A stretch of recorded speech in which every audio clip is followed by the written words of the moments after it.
Hey everybody, it's Froggy. We've got a special guest tonight. We've got Indiana Holmes, aka Scott, winner of 2 prizes recently. So go ahead and introduce yourself. Hey, Froggy. Yeah, my name is Scott. I am Indiana Holmes on the Discord, and that's really the only social media-esque place that you'll catch me. I've been searching for treasure for a few years now, and found yours pretty much right when it started. And I guess we'll get into what happened after that. But yeah, All I'm right, so uh, been looking forward to talking to you because after the initial find, you and I talked for a few minutes, right, but right. I was treasure drunk and I've forgotten half of it. So looking forward to sitting down with you for a while. Well, good. Hopefully we can jog some of those memories. And it actually turns out we'll get into this later in the show, but turns out good thing we waited because in the meantime you found a whole nother treasure. It's been a wild couple weeks. All Uh, right, so let's rewind things. And are you able to tell me how you first got into treasure hunting? yeah, so I started looking. I think it was 2018 ish. I I think I was just bored and started googling one day treasure hunting. I just wanted to shake things up and see if it was even feasible. And this was right in the thick of the Forrest Fenn chase, and so that was most of the results that popped up. So I got into the chase pretty hard. I was working on that for about 2 years full time, and had to set it aside for a while because my dad ended up having some health challenges, so I had to take care of him for a couple of years. So I set that aside, and then it got found, of course.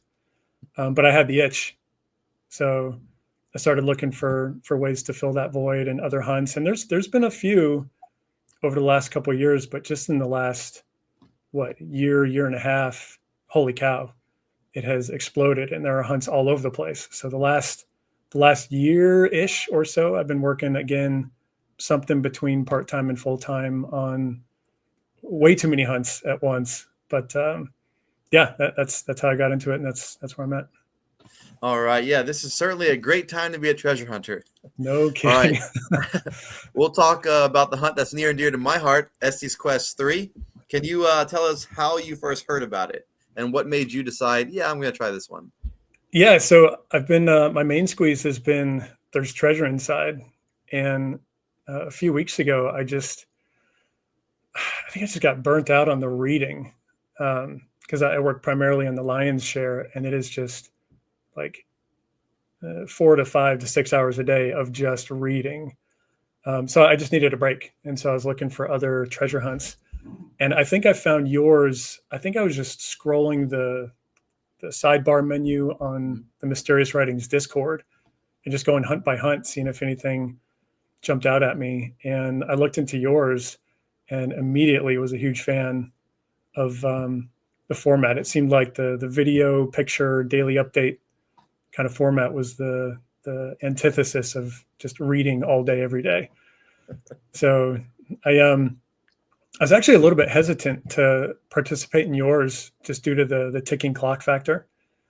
I I imagined that was just going to be stressful, just every day worrying that somebody's ahead of me, or it feels like a foot race. And but it ended up not being stressful at all. It ended up being just kind of the perfect amount of pressure to keep you focused, which I liked. But anyway, I'm glad I uh, did take the leap and bought in. And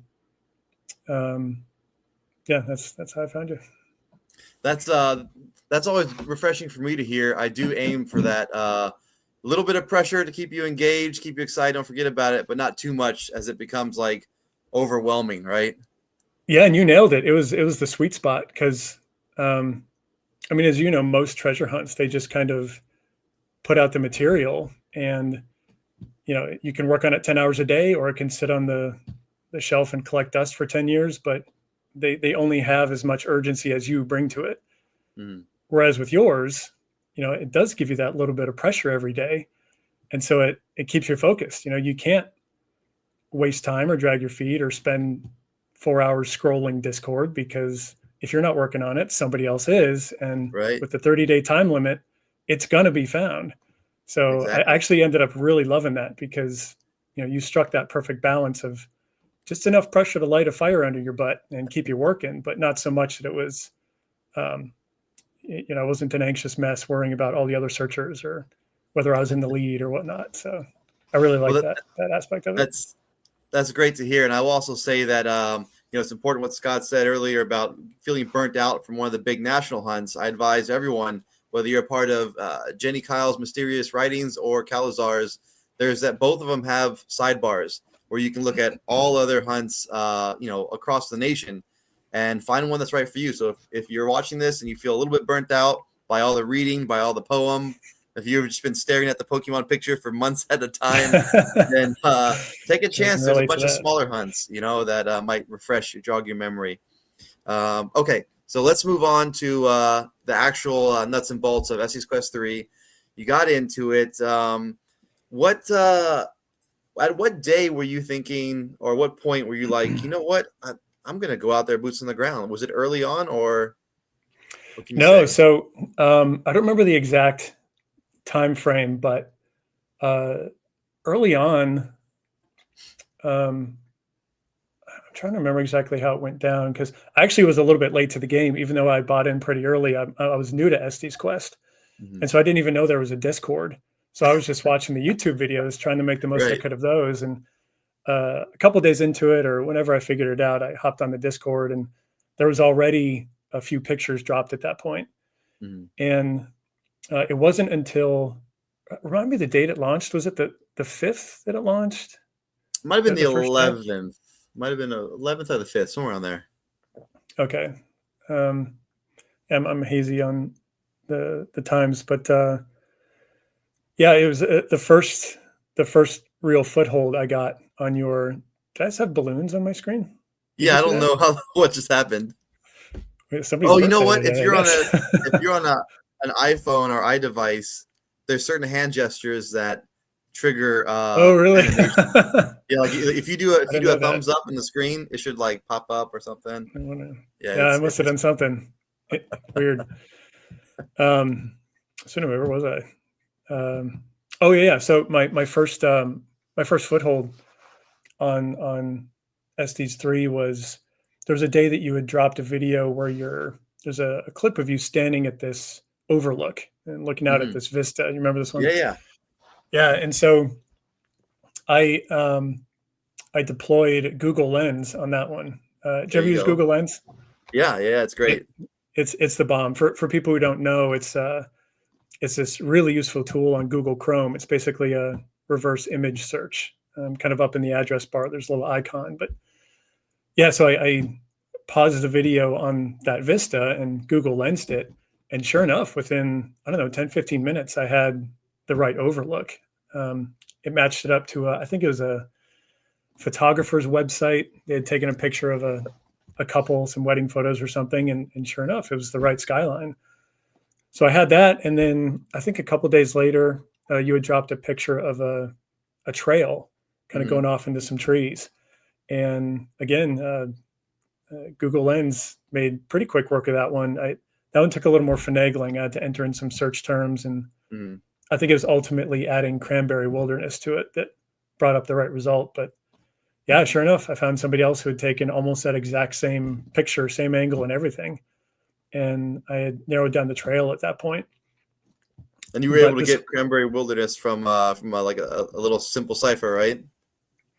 I, I don't think that cipher had dropped yet. I think it was um, because I knew the area since I had found that from the vista. okay, gotcha from Yeah, this, so yeah. I was just trying random. I tried Highland Scenic Highway. I tried the county. I tried some of the trail names. I tried Highland Scenic Highway, and anyway, finally I was trying the different areas and the forest name and all that, and it was Cranberry Wilderness that locked it in. Um, but at that point, I had the trail, but uh, you'd narrowed it down to the first 2 miles of the trail at that point. You'd Mhm. said in a video that Right. it wasn't any farther than 2 miles. That's all I had. And 2 miles of trail is a lot of trail. It is. It um, is. I mean, you know how it is when you get out searching. Nature is big, and it's a heck Right. of a lot bigger than it looks like on Google Maps. So at this point, I had figured out some of the clues from your videos, the acrostics that narrowed down some states and whatnot. But I figured at this point you're still narrowing down states, and I had the trail. So it's kind of a funny spot to be in. I just kind of had to sit and wait and hope for some more specific clues. So for a few days, I was just waiting. I had a bag packed, and I wanted some decisive clue on trail or something to show me to kind of narrow it down. But so what was the clue that? Okay, I'm going. What was the clue? You remember? Yeah, well, so I actually didn't get what I was waiting for. I got what I was afraid of, which was on Friday. I think it was Friday the 13th or 14th. I don't remember the dates. Anyway, you dropped a picture of the trailhead, the sign at the trailhead. Oh yeah. And I was like, oh boy, that's not good, because the trailhead is very easily findable on like Google Maps Street View. So I was worried that all the people who knew the area but hadn't yet pinned it down to the trail were going to find that trailhead, and they were going to go, and then maybe they were going to get lucky with a good picture drop in the next couple of days while they were there. So I picked up and went that morning, not because I felt like I had it narrowed down, but because I didn't want to miss out on something, while everybody else is there. So it was really FOMO that got me out the door. I love it. More than feeling confident. But I'm so glad I did, because I did get lucky with the next picture drops, which helped me narrow it down. But yeah, that trailhead picture is what got me out the door. And then I think one of the last questions before we move on to the next hunt will be, I think most of the hunts I try to run, some part is on trail, and then at some point you have to go off trail. And a lot of people are wondering, all right, we know the trail. At what point do we go off trail? And so I try, in my mind, I'm trying to drop a few clues, and it's always different from a creator and a searcher. Like in my head, I'm like, okay, well, everybody will see this. And then the searcher, it's like, well, this is what I actually used. So in my head, I was using the really tall trees or the mushroom tree. So in your mind, what did you see that led you off trail? Well, and that's a question that I and a lot of other searchers I bumped into had for you. So I'd love to hear your thoughts on that too. But me and some of the other searchers I'd run into on the trail had narrowed down the specific portion of the trail where the vegetation and the forest floor matched a couple of your latest pictures that looked like they had been taken off trail. Because your other ones, the forest floor was green and mossy, and it was all pine trees. But the two pictures you had dropped of trees weren't that way. So we were all already looking at this area. Some of us more than others. But it's like you said, we were all looking for some kind of decisive marker that you might use as a exit the trail here point, maybe for one of your future pictures. And so I tried a few different ones, some really distinct looking trees and rocks, one that looked like a wizard's staff that I was calling Gandalf. But the one that worked, which I guess wasn't part of the plan, but the one that ended up working was this really cool. It was two trees, and there was one on one side of the trail that had snapped, and so it was kind of a jagged dagger-looking tree trunk. And then on the other side of the trail, a tree had fallen, and so it was making kind of an A-shaped doorway over the trail. Oh wow! Through this while you're walking on the trail, I was like, hey, that portal looks like a great feature he could use for one of his pictures to show us where to go off trail. So I did. I went off trail there, and it was about 100 feet into the trees when I found one of the trees you had actually posted a picture of. And that was on day 3 for me. I got up there Friday. That was Sunday morning I found that. And that was a huge moment, because me and all the other searchers on the trail, we knew if we found either that tree or the mushroom tree, we were in the zone. Yeah. So I found that, and I knew I was you were in the zone. Yep. Because it was a good feeling after 2 full days of searching in the rain and the muck. Well, so you speak about the rain. So that was that's actually what kind of led me. I kind of go. So for me, most of the fun is in the actual hiding it and observing. Right. That's how I get my kicks out of this. So sure, when I'm actually going out and hiding it, I'm trying to think like a searcher, and I'm trying to think of like what would be fun for you guys. And so the day I went out, it had rained a lot the day before. It was dry the day I went, but it rained a lot the day before. And so a lot of the terrain kind of funneled me. I know, so the trail was kind of wet most of the time. And then there was a point where right where you go, where I went off trail, there was just a huge like lake. I remember that. It was like 2 or 3 inches thick Yeah. of water. And I was like, well, I don't really want to stomp through it. I don't want to make them stomp through it if by some chance it rains that day. So this is like a good chance to turn off. And that's what kind of led me to turn off. And I did see, that's where I saw the tall trees and the mushroom trees. And I've ended up finding the iconic the decaying stump that I thought would be good to hide it in. Yeah, that thing stuck out like a sore thumb for sure. That was a good marker. All right. Well, again, congratulations again. I'm glad you had fun playing it. Look forward to having you back whenever SC's Quest 4. Well, if 4 is West Coast, maybe you'll be in 5 when I come back to the East Coast. Hey, we'll see. I mean, I'm not opposed to traveling, and this one was so much fun from beginning to end. I mean, the structure of it, and surprisingly, something I wasn't expecting was all the people that I met on trail. Bumped into 15 or so other searchers, and they were all super cool. It was a super fun time. You would expect bumping into other searchers on a ticking clock style hunt would be stressful, and everybody would be guarded and nice to meet you, but don't follow me kind of thing. But it was not like that. It was like everybody gelled really well, and it was like being on one big search team. We were talking openly and sharing theories, and just a bunch of really cool folks out there. So between, the fun of the hunt leading up to that and the weekend of searching with a bunch of really awesome folks, it was a very well put together hunt and a very memorable time. So I'll be there for 4 and 5. Thank you. I love to hear that. Again, shout out again to everybody who was actually on the trail and cross paths with you. I love hearing that. Okay, let's talk about Michael OConnell's hunt, because that's another big one. So how did you first hear about that one?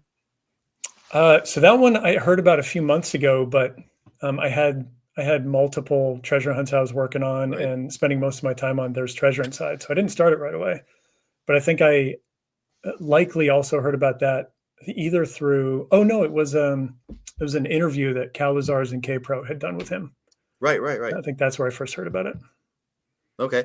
And so you're reading about it. And again, you don't have to go into too much detail. Answer what you feel comfortable with. You're reading about it. What's the aha moment? Was there a line? Was there a story that you read, a certain chapter that's like, wait a minute, I think I know where this is?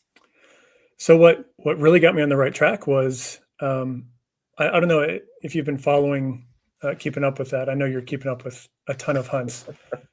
But I haven't read the whole thing yet. I've seen bits and pieces of it. So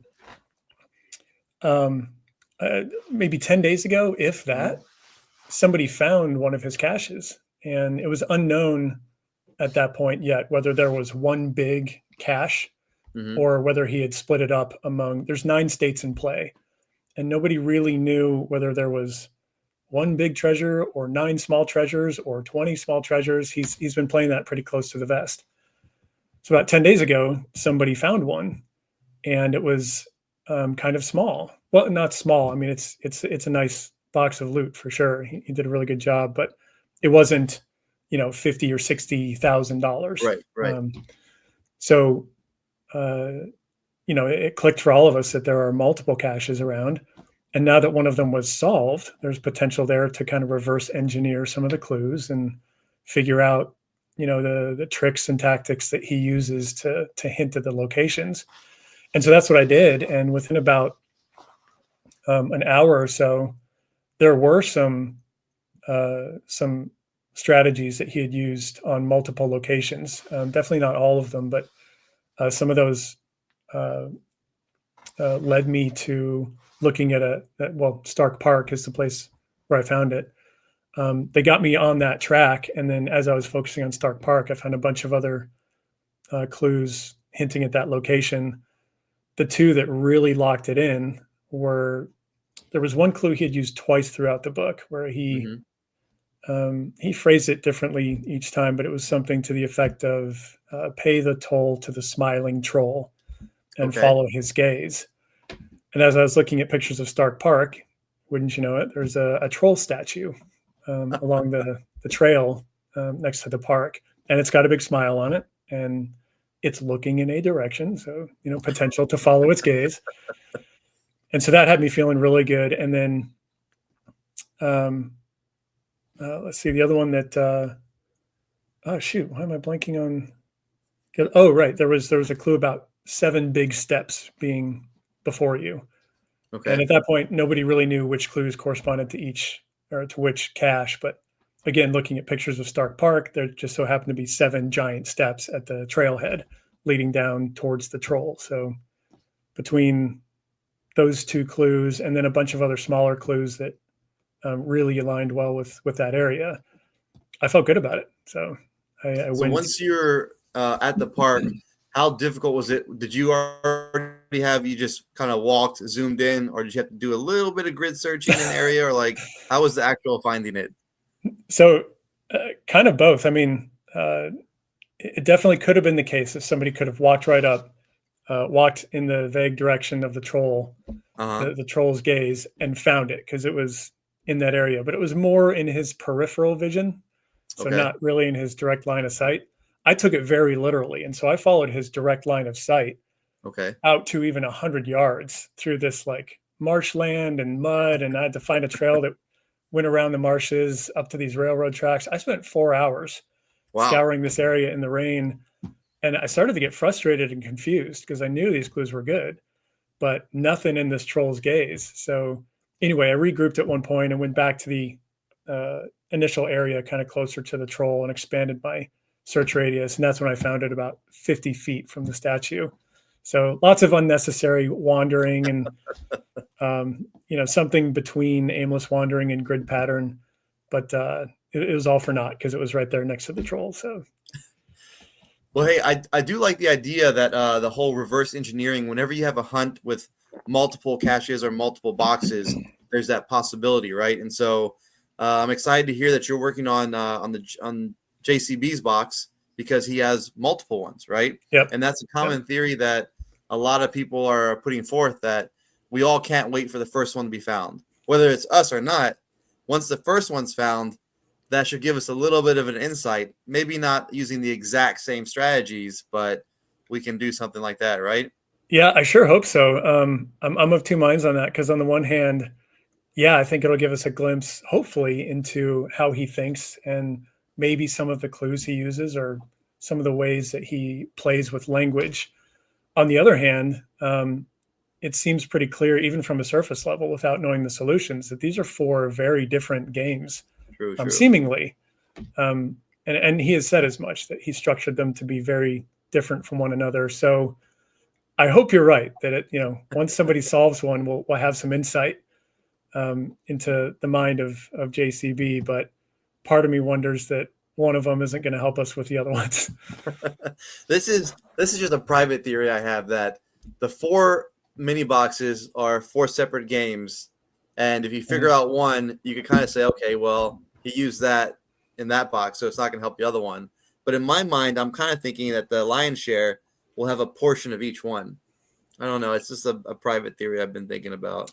Yeah, I've thought along the same lines as well, because there definitely seem to be some patterns and some similarities, which, I mean, you know how treasure hunters are. You can find patterns in anything. You could pick a random book and find patterns and similarities to there's treasure inside. But there definitely do seem to be some similarities between the smaller boxes and the lion's share. And I know there's, the debate rages on about how separate those 2 really are. I think it seems like the consensus is that there may be lion's share clues in the smaller chapters, but not smaller box clues in part 1. I'm kind of thinking along those lines, but yeah, I'm really looking forward to somebody finding one so we can kind of tease out how much interplay there really is between the part 2 and part 1. All right, we're coming to the end of our time here. I want to be respectful of your time. I know you've got lots of reading to do and more treasures to find. Oh, yes. It's always more reading. we'll close up with so you're you've won two hunts, pretty sizable hunts, and you know, people are listening, people are watching, and they're gonna say, "Oh man, this Indiana Holmes guy, he's on to something."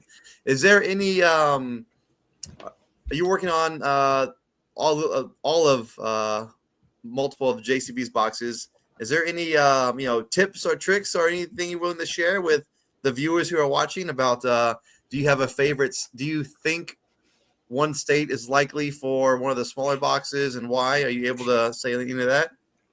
For the small boxes, sure. I This is another debate that is raging right now, but I'm a firm believer in Vermont for the Appalachian Trail, the Appalachian Footpath box. And I assume you know why. I mean, somebody dropped Yeah, on the Discord that perfect match of a trail, and early on. yeah, and I want to talk to that guy and uh, question his motives in that, because they weren't selfish. That's a big bomb to drop. But I know there's some debate about whether that's misdirection or he's using that as just a device as part of a greater solution and it's located elsewhere. But I'm feeling really good about Vermont. Something I've noticed with a lot of treasures that have been found is that even a very simple, straightforward solution can either be very overcomplicated by searchers, or B, even if you're following the correct method and the correct solution, can be really hard to find out in nature. Nature is big. Right. Yours is, I mean, case in point. You know, we had yours. We had a 2-mile section of trail. We knew the trail with certainty. You knew what you were looking for. You knew where it was. Yeah, we had pictures of the area. We had pictures of trees. We knew that area of vegetation that I mentioned had matched your photos. That wasn't trail wise. It was only, I don't know, not even 100 yards of trail. I mean, 150 maybe. Yeah, a very tight area, and yet there were 15 people on trail for the better part of a weekend, and to some degree, we were all sort of wandering aimlessly. So anyway, all that to say that I think it could be very likely that the Appalachian Footpath box is at that trail that he has on the map, and it is that simple. It's just that doesn't make it easy to find, and you can very easily overcomplicate it. And there's plenty of other cryptic things on there that can throw us off and lead us in the wrong direction down the trail. So for now, I'm thinking the simplest explanation is likely the case, and that's what I'm focusing on. I think I would agree with you. I've done some boots on the ground in Pennsylvania, Maryland, Virginia, mainly because it's just so close. And if I have you know, a crazy harebrained theory and it only costs me a few hours, I'm going to go poke around. But I still am liking to, once the weather's a little warmer, the snow's gone, I want to be able to take some time and go to Vermont because, again, I'm with you on that. Until JCB proves to be overly tricky in one area, I'm going to have to go with the simplest explanation, which is it's in the Vermont. We just we're missing some little thing. And just from satellite view is from what a few Gold Finder and a few other guys who camped out for a week there in like November. It was, the snow was crazy and it's super thick. So I don't know how they'd be able to find anything. Yeah, I take him at his word that it's pointless searching in winter. Because even in the summer, and in this this area in particular, you get out there and I mean, even a 200 foot by 200 foot area, there are 1,000 places to hide, you know, a small box. Yeah, like, something like that. Yeah, we're not looking for something massive there. Yeah, right. You dump a couple inches of snow on top of that. Good luck. It could be out in the middle, out in the wide open, fully exposed, and you put 3 inches of snow on it. You're not going to find it unless you go inch by inch, poking sticks into the snow, you know? So, all right. Well, hey, Scott, thank you very much for your time, man. I really appreciate it. Of course. Good luck with your adventures here coming up. And man, I really believe, man, you can find one of these boxes here. So I'd love to have you back, you holding one of JCB's big boxes, or I don't know, some Justin's coins or something. I appreciate your optimism. I'm definitely working on them, and I'll keep you posted. And thank you so much for the the awesome treasure hunt. I will always remember that weekend. That's great. That's great. It was an incredible experience for me and for a lot of others. And the way you structured it, everything was just perfect. So very nicely done. All right. All right. Thanks, guys, for watching. We're going to go ahead and sign off. So this is me waving goodbye. Now listen, all you treasure hunters, searching all around for plunder. Do you need some help to be your best? There's something that you're trying to find, but you're about to lose your mind. So come on, listen in to Este's Quest. Este's Quest, the show where he'll be sharing clues. Este's Quest will chase away your searcher's blues. He's solving puzzles with a smile. He'll help your theories pass the trial. He's welcoming you here to be his guest. Now listen close and you'll be told the clues to where he's hiding gold. So come on, listen in to Este's Quest. Come on, listen in.